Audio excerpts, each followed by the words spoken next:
Life as a man is exceptionally difficult. I say the most beautiful and the most terrifying thing about being a man is you're born without value. Society doesn't care about you. You're only going to be cared about based on how useful you are. You have the chance to build yourself up and become a superhero if you're prepared to do the hard work and be indefatigable enough to never quit.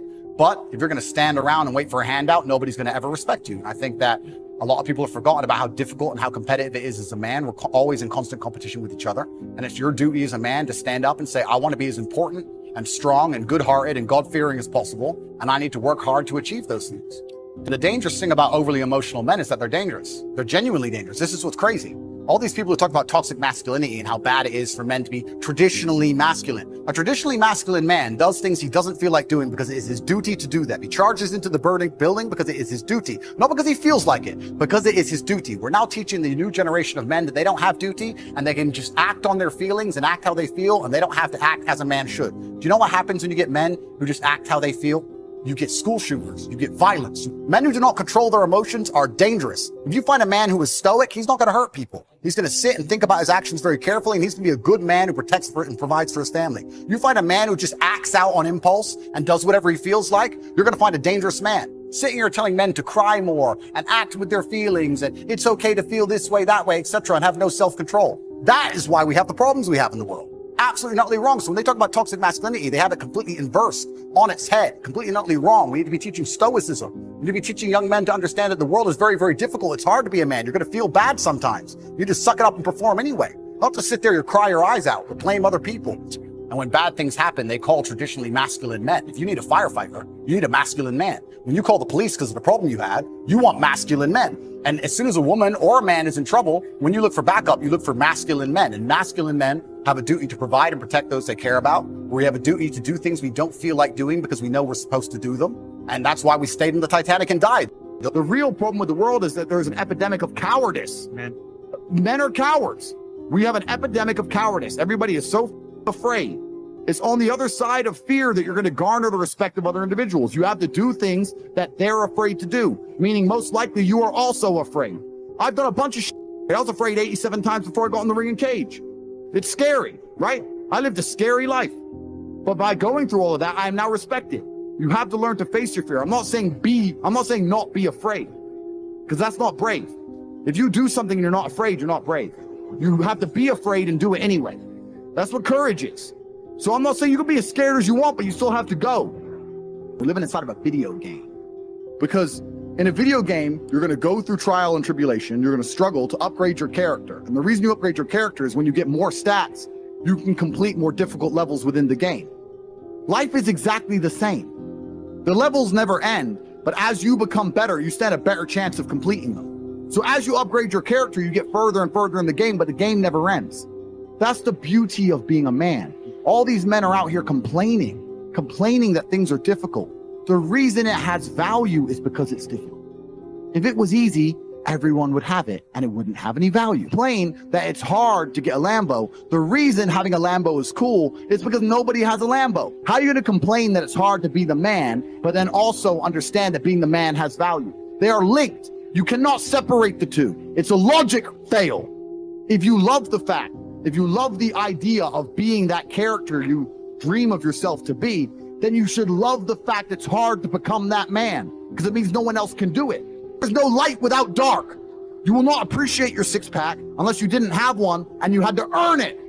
That's how the world works. So when I talk to these dudes like, oh, but it's, you know what, Tate, yeah, I agree, but you know, it's hard. Of course it is. It's supposed to be. And if you're not cut out for it, then go off and live a normal existence and die. Sit there, letting other men enjoy the spoils of being a man and die. If that's what you want to do, is just sit there and exist and then fade into history unremembered. That's your decision. If you want to level up your character, then you need to get out here and do it. You need to be around brave men. You need to get some balls. You need to get your network together. You need to do the truth. Humble yourself. Stop sitting there with an ego. Realize you ain't shit. You're nothing but lucky. Bacteria could have stole your eyesight at the age of 3, and it didn't. You could have been in a car crash and lost both your parents. Never happened. You've been nothing but lucky. Blind luck has given you a favorable hand, and you've managed to f it up. And they are trying to convince you that you should act how you feel. You should show more of your feelings. If you feel this way, you should show it. If you want to cry, cry. Look, I have no problem with guys crying. Sometimes guys cry, right? My dad died, I cried. I've cried once in 10 years, but it's not a default emotion for me. Sometimes you cry, right? But what I'm saying is the reason they're trying to bring out emotionality in you is because most of the time you don't feel like doing the things you're supposed to do.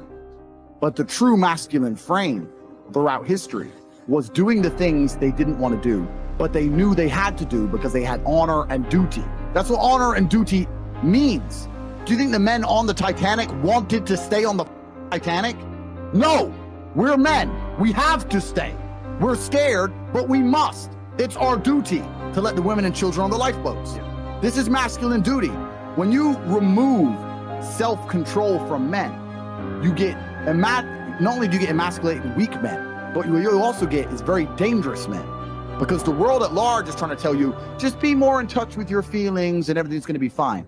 Men also have an innate desire, one, for conquest, and two, we have a biological response. We are very predispositioned to anger. You look at all these school shooters and these are men who can't control their emotions. That's all they are. Facts. They have no self-control. And then they go and do dangerous. A good man controls himself. I have absolute self-control. If I decide to smash your face in, it was a very conscious decision. Nothing to do with the fact I was angry. You understand? Emotional control is absolutely and utterly important as a man. Now, I'm not saying become a stoic dork, have no personality, be a boring. I'm not saying that. I'm saying that you need to understand as a man, there are certain principles under which you act, regardless of how you feel. Bam. I can wake up in a terrible mood. I can wake up sad. I can ache. I can have a busy day, stressed, etc. I will complete the same tasks as if I woke up in a fantastic mood. I'll do the same things because how I feel has no bearing on the things I'm going to do with my day because I have duty to myself and to my bloodline. So a lot of you guys out here are acting like fools because you feel like acting like fools. And what I'm going to say to you is, because you think there's something wrong with you, you go, well, I lack motivation. You hear this one? I don't have the motivation to go to the gym. Well, here's the news flash. Neither did I. And I still did it. So now what are you going to say? Now you have no excuse, right? Oh, you're scared to get in the ring. So was I. I still did it. I'm scared to get in the cage. So was I. I still did it. Being a man isn't about not feeling things. It's about acting the way you're supposed to act, regardless of how you feel. And I'm tired of hearing guys message about how they feel. I don't feel motivated. I don't feel. Feel. Leave the feelings to the girls, right? That's what they do. We act. We're men of action. We get things done. That's how the world got built. All of it. All the men who built the skyscrapers felt scared. They did it anyway. You need to become a man of action. Stop worrying about how you feel and start worrying about what you're supposed to be doing. You have a series of emotions you live with regularly, don't you? Those emotions could be bliss, passion, joy, faith, but they could also be worry, stress, depression, frustration, concern. And because you've done it over and over again, even though you know they don't serve you, you will find a way on a very regular basis to get those damn emotions. The quality of your emotions is going to be the quality of your life. The Bible says in 1 Corinthians, we are unspiritual when we're under the control of ordinary impulses. And that's the way so many people are today. They just let their feelings run their lives. If they feel like telling somebody off, they just tell them off. They feel like being depressed, and they go around all depressed. But friends, we cannot just act on these emotional impulses and expect to have any kind of victory in our lives. Feelings can get us into trouble. And throughout life, you're going to have plenty of opportunities to lose your temper. You're going to get up some mornings and feel like being depressed. At times you'll get caught in traffic and feel like being impatient, feel like getting upset. But we've got to learn how to follow wisdom and do what we know is right and not just follow our feelings around. I can feel my emotions rising, but I made a decision not to get on board. Just because you can feel those emotions doesn't mean you have to get on board. When you feel like saying something that you know you shouldn't say, no, don't get on board. If things aren't going your way and you kind of feel like being discouraged, no, you've got to learn to discipline the negative feelings and keep a good attitude anyway. It's when we do the hard things in life, that's when God is developing our character. Somebody offends us and we just don't let it bother us. We just take the high road. That's when we're really maturing. But the problem today is too many people are not willing to pay the price to walk in victory. They don't want to be inconvenienced. They just want to take the easy way out. The easiest thing to do is to just let our flesh have its way. If you want to grow up and experience God's best, it's going to take some hard work. It's hard to keep a good attitude and be patient when nothing's going your way. Sometimes it's going to make us uncomfortable. But I read where there are two kinds of pain in life. One is the pain of discipline. The other is the pain of regret. And if we live a lazy, undisciplined life, and we act on these emotional impulses, we're going to make very poor choices that we regret later on. I mean, how many times have we acted on our emotions and said something that we know we shouldn't say, and later on, it ends up hurting us in that relationship? Friends, the pain of discipline is minuscule compared to the pain of regret. No discipline at the time is pleasant, but later on, it's going to bring you a harvest of great things. If you live on that shallow level of just always letting your flesh have its way, and I can tell you later on you're going to have some major regrets. If you allow yourself to just go around being upset, impatient, and stressed out, later on it's going to catch up to you. Later on it's going to affect your health. If you just are loose in your morals and you just do whatever you feel like doing, well, it may give you some pleasure at the time, but later on, it's going to cost you a very heavy price. See, God will only promote us as high as our character will take us. And God is not going to put you in a position of greater leadership if you are not treating the people in your life right now with respect and honor. If you're being lazy and not being faithful to do what you know you should be doing, then that's going to keep you stagnant. That's going to keep you from growing. If you had a problem with your temper 10 years ago and you have that same exact problem today, I can tell you that's keeping you from God's best. If you would just do your part and grow up a little bit and quit being ruled by your feelings, if you do that, that's when God will begin to increase you. If you're having difficult times today, instead of getting all bent out of shape, you need to see it as an opportunity to grow. God may be trying to do a work in you.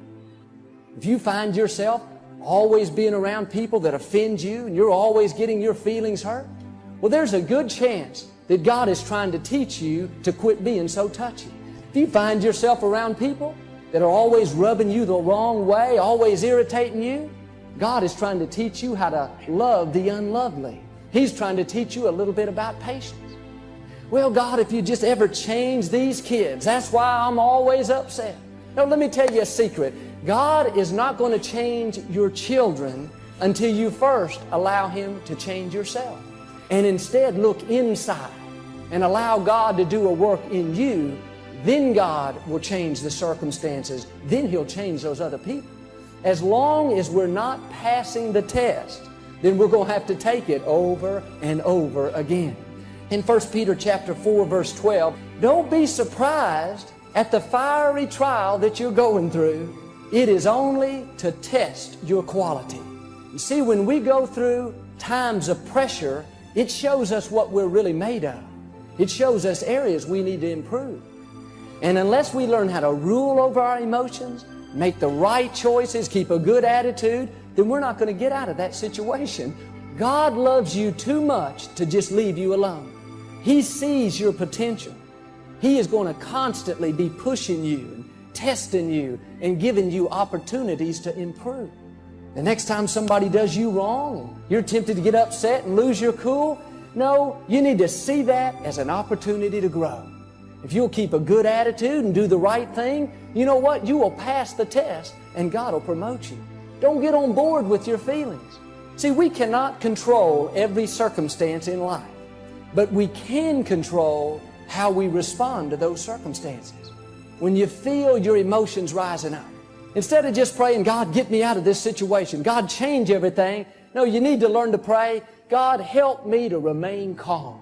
Help me to rule over these emotions. God wants us to be stable. He wants us to remain consistent. And the way we do it is to learn to live beyond our feelings. We got to discipline these negative emotions. You do not have to get all upset just because things don't go your way. Make your flesh stay calm. Pass that test. Just walk away. Be the bigger person. Don't allow other people to steal your joy. Keep yourself calm. It's a decision that you have to make.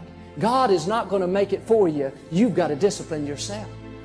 The next time you're tempted to just follow your feelings, you remember God has promised that it is not too difficult for you to handle. You can overcome. You can withstand it. That's what I want you to see today. Just when you have the emotion, you do not have to get on board. When we act on these emotional impulses, it causes us to make poor choices that we're going to regret later on.